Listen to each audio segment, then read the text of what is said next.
everybody. Welcome to Run and Code, humor in South Texas law enforcement, where we find the funny in modern law enforcement. I'm your host, T-Bone. With me, as always, is my partner, J-Man. J-Man, how you doing today? I'm doing good. So today, we're going to talk about use of force. Use of force. Love use of force. Use of force. You and I started in the jail. We use force a lot at the jail. Allegedly. No, some of them are pretty verified. Some of them are on file. I'm sure we could go down there to Central Records and pull all those right now. I'm really honestly surprised I did not end up in internal affairs. Well, the reason why you didn't is because it was necessary use of force. It was justifiable use of force. And it was deemed that way by our superiors. And the fourth one? Articulable. Articulable, yes. Write it up. Yeah, there you go. We never just went and pounded on anybody for fun. And we don't do that on the streets either. The biggest problem we have today is the public doesn't understand use of force. Right. That is the problem. Mm-hmm. They think that just for fun, we start pounding on people. And it hasn't been that way in a very long time. For every action, there's an equal and opposite reaction. Right. If I tell you to get out of the car, just as an example, and you refuse, I'm going to remove you from that car. I'm not going to jump in and start beating your face in. That's not the goal. Yeah. But I'm going to get you out of that car. So if I have to lock your arm out and twist it back till it starts hurting before you to comply, I'm going to do that. Mm-hmm. Now, we all know in law enforcement, use of force doesn't look good. It never looks good. It just looks bad no matter how justified or, even if as simple as somebody shooting in the public and an officer drops them, it still looks bad, even though it shouldn't. You would think that'd be completely justifiable. Like, well, yeah, great shoot. It still looks bad because the public doesn't want to see their guardians beating the crap out of people because in their mind, they fear it could be me next. Yes. And so what people fail to realize is if you just do what we're asking you to do, you're not going to get pounded on. We're not going to beat you. We're not going to hit you. I don't care if you murdered 10 people. If you drop the gun and put your hands up like I tell you to, and you follow that, I'm not going to do anything to you. I'm going to put you in handcuffs. I may not be super gentle about it, but I'm just going to put you in handcuffs. That's it. Yeah. Throw you in the Tahoe and let the detectives take over. I did my job. If you decide to go another way, well, then I'm going to do what you're pushing me to do. I'm going to get you in custody one way or another. And if I have to go up to lethal force because you're threatening me or a third party, I'm going to do it. I don't want to. No officer I know likes using force. Those days are just kind of behind us now because it sucks. But some of these are funny as hell. And, we always want to find the funny. Mm-hmm. I've had uses of force that that time it was done, the guy was just a ground pile of meat. I was no better. I had the black eye, the busted lips, half my gear scattered across the roadway. It is what it is. They made a choice. Oh, yeah. So they drove it. I responded to it. He could have stopped. I had one years ago. This was 6 years ago. I was looking for a stolen car. I knew the area the guy was in, and I knew his name, and I knew what he was driving, and I was looking for it. It was a big lifted F-250. And I've been looking for this car for a while. It wasn't like that day. And a neighbor called and said, I know where the truck's at. It's parked right next to my house now. Oh, okay. And the old guy said he'd meet me at the end of the street. All right. So we get all the way down. I get down that. It's a long road. Mm-hmm. I get down to the end. The old man's there, and he tells me, "Yeah, this is." I said, "Is it so and so?" He said, "Yes, it is." I said, "Is the truck there?" He goes, "Yeah, it's a big, white Ford." I said, "Okay, that's what I'm looking for." I said, "Get out of here! I never saw you," because I wanted him to just leave the area. Because then I was going to just drive down there like, "Hey, I just appeared." And, oh my gosh, that's kind of. I wanted to keep the old man from getting known as the neighborhood snitch. Yeah. Old man in his 60s, like he's lived there for years, and he sees what's happening next door and he doesn't like it. But I'm not going to snitch the guy out, and then all of a sudden, he's a target. I'm not doing that to him. That's not fair. Right. So the guy leaves, and I'm waiting for another unit to get there. I was like, "Yeah, go and start me another unit," and for an ATL, attempt to locate for those who don't know. And about that time, here comes that white F-250 right towards my face, and I'm like, that's the truck. I recognized the plate right away. So I stepped in the road like a dumbass, pulled my gun, and said, "Show me your hands. We'll call this guy Felix." That's a good name for him. Yeah, Felix. Felix, stop. Well, Felix tries to run me over in that stolen truck. I managed to barely get out of the way because like a dumbass, I stood in the middle of the road like an idiot. Mm-hmm. I'd only been on maybe a year or two at this time, so I was an idiot. I jump out of the way. And he guns it. Well, now the pursuit's on. It's a stolen vehicle. You just tried to run me over. Yeah, I'm not letting you go now. I'm going to chase you to the other end of the planet if I have to. So I'm on the radio. We're northbound. Well, parallel to this road is a long set of tracks. And it's a Sunday afternoon, by the way. There is nobody in there. It's a rock quarry on the other side of the tracks. Well, he tries to take that turn and lifted F-250 at 100 miles an hour. Well, there's a huge ditch, so he kind of misses at a 45-degree angle, goes up the ditch, and then lands on the tracks, and the engine falls out of the truck onto the tracks. Oh, So I'm on the radio, shut down the railroad, and this is where we're at. We're in the rock quarry just south, he goes off on foot. So I chase him on foot. We go all the way to the back of this rock quarry. There are no witnesses on a Sunday afternoon. It's a closed quarry. And the fight was on. He turned around, squared off, and I just speared him on the way by. But he popped right back up, and I realized I was in trouble because he didn't just hit the ground. He hit the ground and bounced right back up. I was like, uh-oh. So I knew I was in for a good fight. By this time, there's no reason to talk. He had his chance. The fight's on. We rolled around that gravel. I mean, by the time we were done, this dude was mangled. My gear was everywhere. I had a busted eye, I had a split lip, or a black eye and a split lip. I was pretty sore. And we worked each other over pretty good. Finally get him into custody, though. And, of course, now, I can't walk. My leg hurts. Oh, you're going to walk, or I'm going to drag you face down across these rocks all the way back. Finally, other units get there. And one of our SWAT officers got there. He got out to me because we were way in the back, and he couldn't get his vehicle back there where we were at. So he had to run all the way on foot all the way back there. I kind of felt bad for him. It was a hot day, too. Gets all the way to the back. We chicken wing him, under the arms, over the shoulder. Oh, yeah. And he keeps dropping his weight. I said, if he does that again, just let him go. If he hits the ground, that's his problem. So third time he did it, we just let go simultaneously, land on his face. Wham! I said, are you done? Are you done? And finally, he got the point. He walked after that. So we walked him all the way back. And this was probably 300-400 yards through this rock quarry all the way back to where everybody's starting to pull up now. EMS is pulling up, boss is pulling, sergeant's pulling up, all the other units, they want to get on the action are pulling up. Right. Of course, we got Union Pacific Railroad police showing up because we dropped an engine on the railroad tracks. And now we're going to have to get this thing off the tracks now. So I'm already on the radio starter, give me a record now to yank this thing off the tracks at least, because we don't have time. We can't shut down railroads for fun. Yeah. They are on a schedule. So it's like, start me a record now. I don't care if we got to get changed, just yank this thing off the tracks, get the engine off the tracks at least. And of course, then UPAC has to actually inspect it to make sure that there was no damage to the actual railroad. Turns out there wasn't. Get him all the way down. EMS checks him out. He had a broken jaw, a broken orbital. He looked pretty mangled. It looked worse than it was. As you all know, head wounds bleed a lot more. They're superficial, but they bleed like they've been stabbed. Yeah. So now he's in the back of my Tahoe crying, I want you down. Well, this is how I did it. I want to talk to your boss. Broken jaw. All right, hey, Sarge, wants to talk to you. Sarge comes over. What's up? He's like, your deputy beat the shit out of me. And he goes, probably shouldn't try to run him over, huh? And shut the door. Okay. Yeah. Fair enough. Yeah, and then I went ahead and took him to the hospital. Hospital cleared him. Said, no, you're good, man. I mean, you can't really do anything about your jaw. They just reset it. We can't do anything about it. Orbital is just going to have to heal. I mean, it is what it is. Okay, clear for confinement. So, yeah, we walk in the door, and he's bitching and moaning and whining and complaining. I'm like, well, you didn't have to try to run me over. You could have stopped and gave up. You were caught. So that was funny. I find that one funny. And he ended up getting 8 years for that, for the attempted, well, had it been this county, he probably got 20 anywhere else. Yeah, I think it was a plea. That sounds like a plea bargain. Oh, it was. It was. I never even had to testify. He got 8 years for the aggravated assault deadly weapon trying to run me over, the theft of vehicle, the possession of methamphetamine that was in the vehicle, and the gun that was in the vehicle, and he's a felon. So all four of those charges, he got eight whole years. He should have got 20 with his very long record. His first criminal charge ever was attempted murder, murder back in 95. The witness disappeared. The case died. Now we all know where the witness ended up. Oh, yeah, the witness is either rolled up in a tarp somewhere, buried. Yep. Yeah. Yep. And then after that, it was take a weapon from peace officer, aggravated assault deadly weapon, aggravated robbery. And this dude just went hardcore his whole life. And they got 8 whole years. There's a postscript to this story. I ran into this guy 3 months ago. He didn't even do the full time. I ran into him while I was booking somebody else, and I was like, Felix. And he's still busted. His face is still scarred. I was like, Felix, when'd you get out? He goes, about a year ago. Really? You only did, and I'm doing the math in my head, 5 years? Are you on parole now? Yeah. What are you doing in here? I got into a little trouble and asked the officer about him. Man, what did he get? He beat up his elderly grandmother. Yeah. He ain't getting no, he's not getting any better. Yeah. The guy's in his mid-50s, maybe late 50s by this point.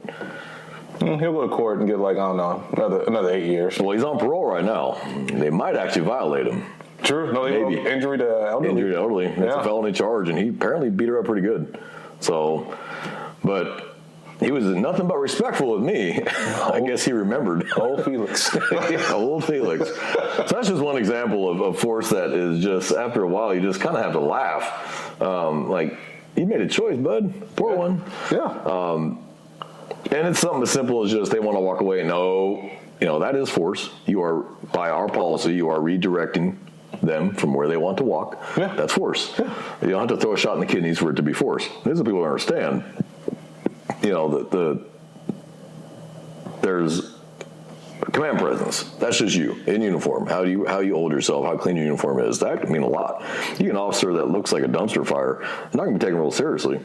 You get an officer with a clean uniform, boots are clean shave, speaks with authority, speaks with confidence, tends to stop a lot of problems before they start, because they go, we may not want to tangle with this officer. Yeah, very true. And then you have soft hands, which is just putting your hands on somebody gently. And then you got hard hands. Then you have actual strikes all the way up to lethal. Mm-hmm. You got taser and pepper spray, baton, all the way to lethal force, which is a firearm. The average force we use is soft hands and hard hands. That's probably the most average force we use, honestly.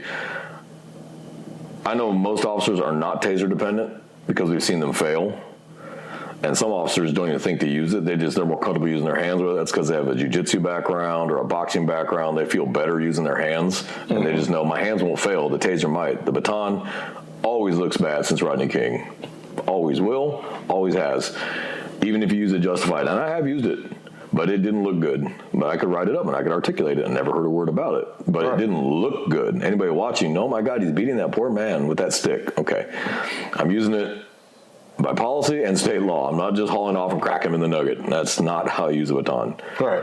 So you've had use of force. From the jail to where you work now, you've had use of force. And not always pretty. No, it's but not. Was it all necessary? Yeah, so I remember I was directing traffic for a concert, and the parking situation and the street in particular where the venue was at is terrible. It's a nightmare. At least maybe 150 cars maybe 70 cars on the street. It's already congested. So this was a concert with, I want to say, 4,000 people in attendance, and I want to say 4,500 is the limit. So it was pretty much sold out concert. Pretty important guy. And I'm directing traffic, me and another officer. We're trying to get the congestion out as best we can, as quickly as we can. And there's some joker who, I'm just going to call him Joker. I don't even want to give him another name. Joker decides to want to be in the middle of the street. I tell Joker, hey, I need you to move to the sidewalk because I'm directing traffic. I do not need you hit by a car. Mm-hmm. I can just tell he's intoxicated just by looking at him. Unsteady, on his feet. He's bright red, almost like a tomato, and he's slurring his words. I knew he blew me off, but at least he moved. So, pro tip, for our listeners, you can blow us off, give us the bird or whatever, but if you listen, hey, great, mission accomplished. Yeah, I don't care if you give me the finger as long as you do what I'm telling you to do. Give me all the fingers you want. You can give me the finger in any creative gesture that you want, but just get out the way. That's all we want. That's all we want. Cool. So he moves out the way. I go back to directing traffic. I stopped sending traffic his direction, which would have been north on this street. I'm sending traffic going east now. So I'm about to send traffic north again. And right as I'm about to send this big truck, guess who's back in the street again? Old Joker. All right, Joker.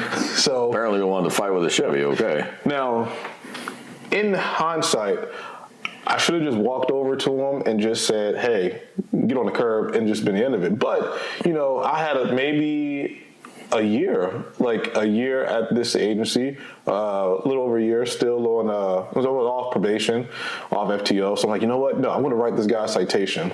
He's bothering me this much. The second time, there's 4,100 people that were just trying to get across the street without fighting, blah, blah, blah. Like, hey, Joker, come here. Need your driver's license. For what? Write your citation for pedestrian in the roadway. Nah, fuck that. You ain't doing that. Okay. I'm like, no. I'm like, okay, you need to give me your ID now. No. All right, you're going to be detained. So those famous words, right? You are detained. You're no longer free to go. Somebody's going to want to run because they want to be free again. Or fight. So he turns his body in the opposite direction to get ready to get in that stride, and I was just on him, man. I was just on him like duct tape to a wall. I was just on him. And we went down to the ground. My partner's already coming with me. Now, because there's two of us, and he's not such a big guy.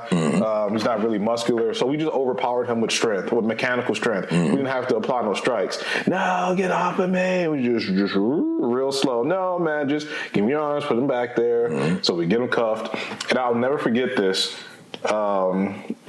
Old Joker told me that he finally knows how it feels to be black because he was arrested for walking in the street. Yes. And you know what? You hear that all the time. And the public believes that until they get the full story. Right. And Joker, and it kind of baffled me. Maybe I chuckled, can't remember, but it probably made me chuckle because Joker's white. Full disclaimer, Joker's white. And it was just a whole barrage of racial nonsense from the get-go. Now, anybody else would see, what's the big deal? You were ready to take citation for being in the road? Well, yeah, because number one, whenever officers are setting up and directing traffic in the intersection, we are responsible for the vehicles and the people. Yeah. Someone gets creamed because I'm not doing my job effectively. I'm getting sued by myself. And my department's going to get sued. And it's going to be dereliction of duty on me because I didn't do my job appropriately. And they're going to blame you and they're going to sue you. So people definitely need to understand whenever, let me just clean this up. If we're in an intersection and we may be yelling, number one, we're not yelling to be rude. It's because we can barely hear audible words over vehicular traffic. So we're yelling. We're trying to do these overextended gestures to get your attention, to tell you where to go, to safely go where you need to go while we're in control of the intersection. That's number one. And number two, if an officer does decide that they're going to give you a ticket or anything, just identify. Do not hold court in the street. You deal with it later. And old Joker held court in the street. And old Joker found out the hard way. He found out the hard way. They typically do. One of the funniest uses of force I had back when I was on the interdiction unit, I was running I wasn't running interdiction that day. I think I was on the way to the range. And this car goes by about 100 plus. I lighted up, pulled over. It's a little gal, itty bitty little tiny little gal. Feisty though. She was 19, but she was feisty. I can smell the marijuana smell coming out of the car. It's pouring out of it. I'm just like, oh great. And I said, hey, look, give me your license. She gave me her license. I said, how much weed's in the car? She immediately darts her hand into her purse. Now that's not a good idea no matter what. So I grab her arm and I pull her, try to get away from that purse. Like, no, stop grabbing whatever it is you're grabbing. Let go of it. Whatever it is, let go of it. So I'm like, nope, we're done with this. So I'm trying to get her out of the car, and she's got her phone, and she starts dialing Grandpa. Help, I'm being kidnapped by this officer. I'm like, really? Get out of the car now. Let go. And I finally get her out of the car. Now, the law does not specify use of force between genders. Force is force. You have a legal authority to use force when necessary to subdue the person with the least amount of force necessary to avoid hurting them and yourself. But it looks worse. Like, I can throw a shot into the kidneys of a male. I can do it too with a female. Which one looks worse? Which one looks really bad? Yeah, we throw a kitty shot to a woman. Exactly. So it's actually harder to subdue a woman than it is a man. Because you're trying to keep from ending up on YouTube or Facebook or Instagram. Because, oh my God, he's hitting that poor girl. So this little gal was probably 100 pounds soaking wet and all of 4'10". I mean, she was itty bitty. But she keeps kicking me and throwing her head back, and I'm just trying to avoid hurting her. And finally, I got fed up and just kind of shoved her into the car, enough to just kind of knock the wind out of her a little bit to kind of get her attention. But she still kept kicking, and I'm like, this is great. This is just going downhill. Finally, I get her and I just slam her into the trunk, and I just shove her over the trunk. I just throw my elbow down, finally on her back, get her in handcuffs. Like, what is wrong with you? Stop kicking, relax. She finally, I think the cuffs going on is finally what got her attention. That's when she kind of chilled out. I was like, what is your problem? Like, what is your issue? And I was like, what were you reaching for in there? And I can't search her. She's a female. But she was wearing yoga pants and a halter top. I didn't see a weapon. Anything else she can keep. Throw her in the Tahoe. But she had already got a hold of Grandpa. And she had said where she was. So I'm standing there. I'm like, well, better get me a supervisor out here. Better get me EMS out here. I'm like, great. I go and I check and see what's in her purse. It was just a quad of weed. That's what she reached for, but it could have been a gun. Yeah. And if people think a woman can't kill you, think again. Oh, yeah. Guns are gender neutral use. They don't care if the male or female is pulling the trigger. They can kill you just as fast. There was a video recently, an 80-year-old woman I think shot at an officer. Yeah. So it doesn't know a gender. So I wanted to separate her from whatever she was reaching for in that purse fast. Mm-hmm. Now, if she just said, I got the weed, hand it to me, and she goes nice and slow, the weed, no big deal. All right, whatever, throw it on the roof. We'll continue discussing it. But she dictated that by not listening.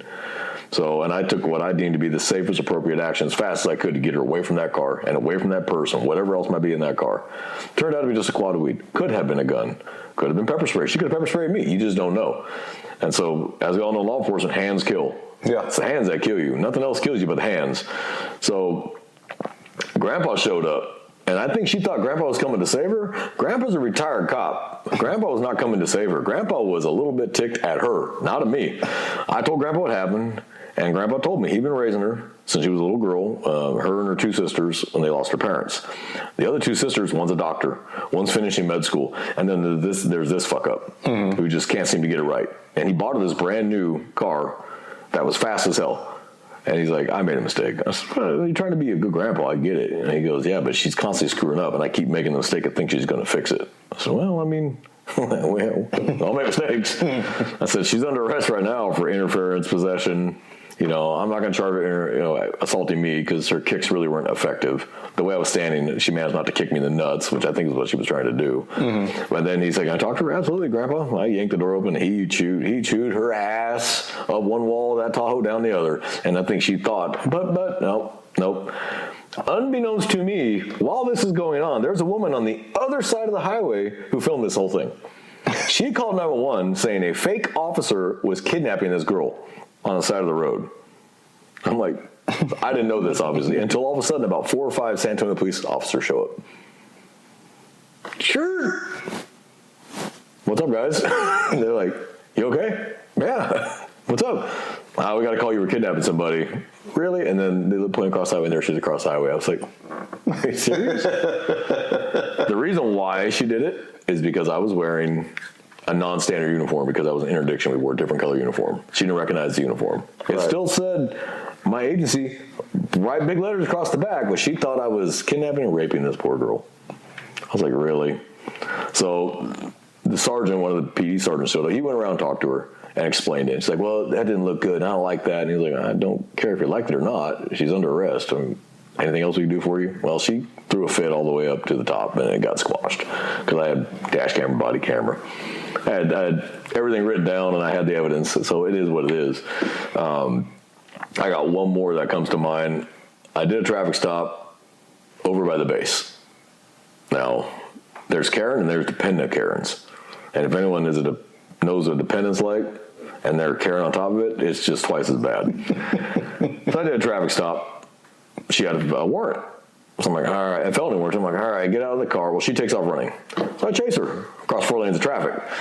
And I was catching up to her, and I had a choice. I could have grabbed her and landed face down on the asphalt or pulled her into the grass where we land in the grass. I chose the grass. 1, I'm not going to get hurt. And 2, I'm not trying to get her hurt. I just need to get her into custody. So I tackle her, land in the grass, get her in handcuffs, problem solved. I'm walking her back across the highway like, what is wrong with you? Well, I don't want to go to jail. Well, no one does, but you have a warrant. It is what it is. So now you're also under arrest for evading. Like, come on. There was a colonel's wife who saw this entire episode and called and complained that I, as a male officer, should not have put my hands on a female. I should have waited for a female officer put her hands on her. Yeah, the sergeant had a long conversation with her about how force works, legal rights of officers, so on and so forth. She did not agree. No, that was inappropriate for a male officer to put his hands on a female and tackle her like that. And he was like, ma'am, she had a warrant, felony warrant. She had no choice. She ran. Nah, but he shouldn't have touched her. That's what we deal with. One that I can think of too. It's when I was working in the jail, some of my detention officer days, and those are good days. Just another normal shift. Processing people. I was assigned to a booking section at this time, so I can't remember what made me go back to toward the clothing, the changing room area. Something had to make me go back there, but it's a good thing I did because. I see my sergeant at the time on the floor with an inmate rolling around. Oh. And the funny thing was, normally you can hear when an altercation, a physical one is someone's going on. fighting, you can hear it. You can hear it. You can hear like the shuffling of the sandal, the boots. You can hear just the thuds, or you can hear like the bumping against the walls and whatnot. And none of the staff called at all. So they were just. This was just happening. It was just weird. It's like, if a tree falls in the forest, is anybody here to see it? No, it's like you just have so to use the force is happening and no one can hear it. Is it really happening? Is it really happening? It was just weird. So I'm like, oh crap. So I start running up to the Sarge, and I remember I look at him like, what's going on? And the Sergeant just looks up at me and starts laughing. And I'm like, well, what am I getting myself into? And to make it worse, the Sergeant was really struggling with the guy. He only had one arm. How are Wait, you? the inmate had one arm? The inmate had one arm. Wow. Okay. So, not the sergeant you want to be booting doors with, apparently. he was a wiry guy. A little thin wiry wiry guy. ones are harder to fight. Yeah, because it's just, anytime you try to get a control hold, they're so thin, it just slip right out. And then sweat also is just like, makes it even harder to grip. So I remember I was holding his legs while another officer came to help us out because he heard the verbal commands. I was loud enough to where another officer heard. So he's running over. And I remember grabbing this guy's legs. And I'm trying to, hey, man, stop. He's like, you're hurting me. I'm like, I'm not squeezing your ankles that hard, man. He's like, no, I have a spider bite. And I'm just like, oh, really? So I look up, I look down at my hands, and there's blood right there. And I move my hand, and there's a spider bite. And this dude wasn't complying. So I freaking squeezed even harder. Yeah. Now, Pain compliance. It may not sound right. Oh, you just squeezed that spider bite. Or some people are like, oh, you squeezed a spider bite? Hell yeah, I got him to stop because I told him, if you keep on, I'm going to squeeze even harder. Oh, that one arm went behind his back real quick. Now, question for the listeners. How did you handcuff this individual? We're all listening. We heard the one arm. How'd you handcuff him? So one cuff did go on his one wrist. The other one, I think we put a hole through the pants that he was wearing, and we cuffed it like that. So the leverage the tension was between his waistline and his arm just behind his back. Yeah. So if he did anything, I mean, he'd have to rip his pants first, but the waistline was pretty thick, so it would have been difficult to do. Yeah. So we obviously would have could tell. I would have just handcuffed just the wrist to his ankle. None of us were that particular kind of like restrained is like an L restraint. Yeah. We weren't trained in doing that. So we did it like that until the time being. And then he was more than cooperative after that because I guess I squeezed the venom out of his spider bite. Who knows? Oh, maybe he felt better when he was done. I know I've never in 10 years have arrested a one-armed man. I would probably start playing the theme to The Fugitive in the car on the way down to the jail. That was all right, Mr. Kimball. That was a funny one because Dr. Kimball. I'll never forget the look on my sergeant's face. He really looked up at me and started laughing, especially when I went to say, give me your other hand. And there is no he other doesn't hand. have one. and that's not, I'm not trying to poke fun or anybody with a disability, but it just wasn't what I expected. Yeah, look, it can still be fun without making fun of somebody. It can still be funny. Yeah. And this is what people don't understand either. Like, we're not making fun of you. We're making fun of the situation. It's funny. We're not making fun of you. We're just making fun of what happened. Yeah, like, give me your other hand. I don't have one. And of course, I hear that. Shut up, give me your other hand. And I was like, oh, I guess you really don't. Never mind. My bad. You know what? My bad. Yeah, force ranges all the way from soft hands all the way to deadly. And obviously, we want to keep it as low as possible. And not because we care that much about the person. It's left to right. Yeah. The less injured they are, the less problems you're going to have. If they're injured bad enough, you got to take them to the hospital. They're now in your custody. You're responsible for their care. You have to sit with them at the hospital until they clear them or they admit them, and then now you got to get a replacement to sit on them, and you got to proxy book them, and it's a whole mess. It's easier just do what we tell you to do. Fight it in court. If I screwed up, well, then I'll get mine in court. Yeah.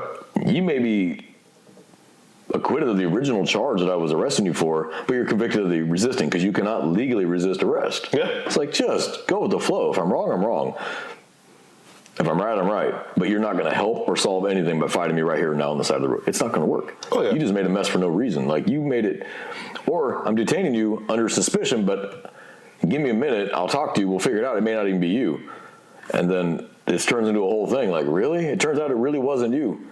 But I had the articulable, reasonable suspicion to detain you until I figure out what's going on. And you just added the charge when the original charge wouldn't even been there. But you were so amped up and you didn't want to listen just for whatever reason that you made this situation for no reason. Absolutely. It just, drives me up the wall. Yeah, when I was new, I loved force. And I'll tell you why. It's not that I want to hurt people. It's that you want to get the reputation among your fellow officers that you're going to fight if you have to. You will be in it if you have to. You will never run. You will never leave them behind. And that you're going to throw hands if you have to. You don't want to be the new officer that's scared to put hands, because when you get that reputation, you got that reputation. It follows you forever. It doesn't matter what you do after that. That reputation never lets you go. But after a while, you're like, you know what? That's a lot of work. It's a lot of writing. It's a lot of justification. And yeah, you make it clear by internal affairs, but if you keep getting one after the other, eventually they start looking at you like a rabid dog. Yeah. So it's easier to just, you know what, if I don't have to put my hands on you, I'm not going to, but there comes a point where you have to stop talking and start action. Yeah. And you just got to hope that this person's going to listen to you. Yeah. And you're like, come on, man. Like, you really want to make me put my hands on you? Like, come on, man. Who's going to win here? I mean, ultimately, I'm going to win. Because if I got to get 6 officers over here, I will take 6 officers to get you into custody, but we didn't win anything. Yeah. So, and that's what the public doesn't understand, is that we will do what we have to do to get you into custody once that decision's been made, but we're not intentionally setting out to hurt you. That's not our goal. We don't want to hurt you. We're not trying to hurt you. If we're arresting you, one should have nothing to do with the other. Just do what I tell you to do. Calm down. Hear what I have to say. Then get your lawyer on it. And let your lawyer either go, he violated your rights, or no, the officer was right, but I can get you off this charge, or hey, it turns out you really were innocent, and they cut you loose. Yeah. A lot of this use of force can be avoided. That people just listen to what we have to say to them just initially. Like, you're not free to go and I'm put you in handcuffs for my safety, but you're not under arrest. I need to figure this out. And if it turns out it wasn't you, a great example. It's just hypothetical here, but it's a real one. We've seen it. They call out. It was a assault, and the suspect's in the neighborhood. He's wearing a white shirt, blue jeans, Hispanic male. Okay. Any Hispanic male wearing a white shirt and blue jeans in the vicinity, we're going to stop. He matches the description. Yeah. Now if we're lucky enough to get a name, but sometimes you don't get a name. They didn't know the person. So, hey man, come here. Let me talk to you for a second. Why? Because I want to talk to you. Why? Because come here, man. Just come here. Hey, did you just do X, Y, Z? And they start pulling away. And so you're thinking, well, this must really be the guy because he's so resistant to talking to me. And then you end up in use of force, given to custody, and it wasn't even the guy. Yeah. You're just like, really? All you had to do was talk to me. And I probably would have figured out in about 30 seconds it wasn't you. Yeah. I just ID'd you. All right, man, you're good to go. Get out of here. Okay, that wasn't him. Keep looking. But now I've got you in custody, taking me away from that original scene for nothing. Yeah. Like, you wasted my time, you wasted your time for no reason. Can I justify what I did? Absolutely. You match the description, you're in the area, and you're walking away from that area. Absolutely, I can articulate and justify it. But it didn't have to happen. No, it wasn't you? All right, man. Hey, get out of here. Have a good one. And that would have been the end of it. So we're not using force for fun. And I just people to understand that. Yeah. So the listeners out there, we don't like beating people up. This is not 50s, 60s, where that was just considered a good time, and then you laughed about it at lunch. I don't consider that a win any longer if I have to put my hands on you. I consider that a loss. If I can't talk you into my vehicle and I can't talk you into handcuffs, I feel like I've failed somewhere. I'd rather just not. So those are my thoughts on it. J-Man, you have anything to add? Same thing. Like you said, just using force. We always do want to use that as I almost said last resort. Last resort, yeah, that's good. But just make sure, if it's time to use force, use it. Don't just keep that in your mind. Oh, it has to be last, has to be last, has to be last. And you put yourself in a dangerous situation for not only yourself, whoever you're dealing with, and anybody else around you. Absolutely. You're right about that. Officers get themselves hurt because they are hesitant to use hands, and the suspect's already made up his mind to use force against you. He's going to use force against you. He's either going to try to get away from you, or he's going to try to hurt you. One or the other. He's going to use force. He already made a decision. You have to react to his decision-making process, and you have to make a better decision, and you have to make a rapid decision because it's an evolving process. It could go from immediately 2 hands instantly. Guys run out the door of the house, trying to run past you. And you have to tackle him right then and there to avoid him getting away, or you start talking to him and it escalates. Yeah. But it's always changing, and you have to adapt to it, but you have to adapt better. Now, for listeners that don't know, we're allowed to exceed the level of force being used against us. So if you pull your fist, I don't have to pull my fist. I can pull my taser. I can exceed your level of force. I can use my baton. I can exceed whatever force. You pull a weapon, I can use a deadly weapon. Yeah. So people don't understand that, too. They think that we should match whatever force they're using. Well, one, that's a no-win. Yeah. We're not winning. Equal force meets equal force. I need to exceed that force to win this fight because we don't lose. We don't lose because then we lose our weapon. Yeah. And ultimately could lose our life. Yeah. So we're going to use what we have to use. And it sucks. I used to love it, but now, no, I absolutely will do anything to avoid having my hands on somebody. Like, come on, please. Come on, guy. I almost turned into a mini negotiator, which I never wanted to be. But I'm not going to get myself hurt. I'm not going to get someone else hurt. Yeah. So, listeners, we hope you enjoyed today's show. Use of force is never fun. It's not a good time. It's just necessary evil sometimes. So, brothers and sisters, please be safe out there. Remember to use the minimum amount of force necessary. Let's not take any joy in this, and don't stand over them when you're done laughing either, because someone's filming that. Jamie, anything to add? Yeah, don't doubt the one-armed man. Don't doubt the one-armed man will get you. The one-armed man will get you. Until next week, brothers and sisters, be safe, keep it in the swivel, and we're out. We're out. Hey, if you like the show, check us out on Twitter or Instagram. Both are at T-Bone and J-Man. Like, follow, subscribe, send it out to your friends, send it out to your family. If you have any questions or comments, feel free to reach us there, and we'll give you a shout out on the show.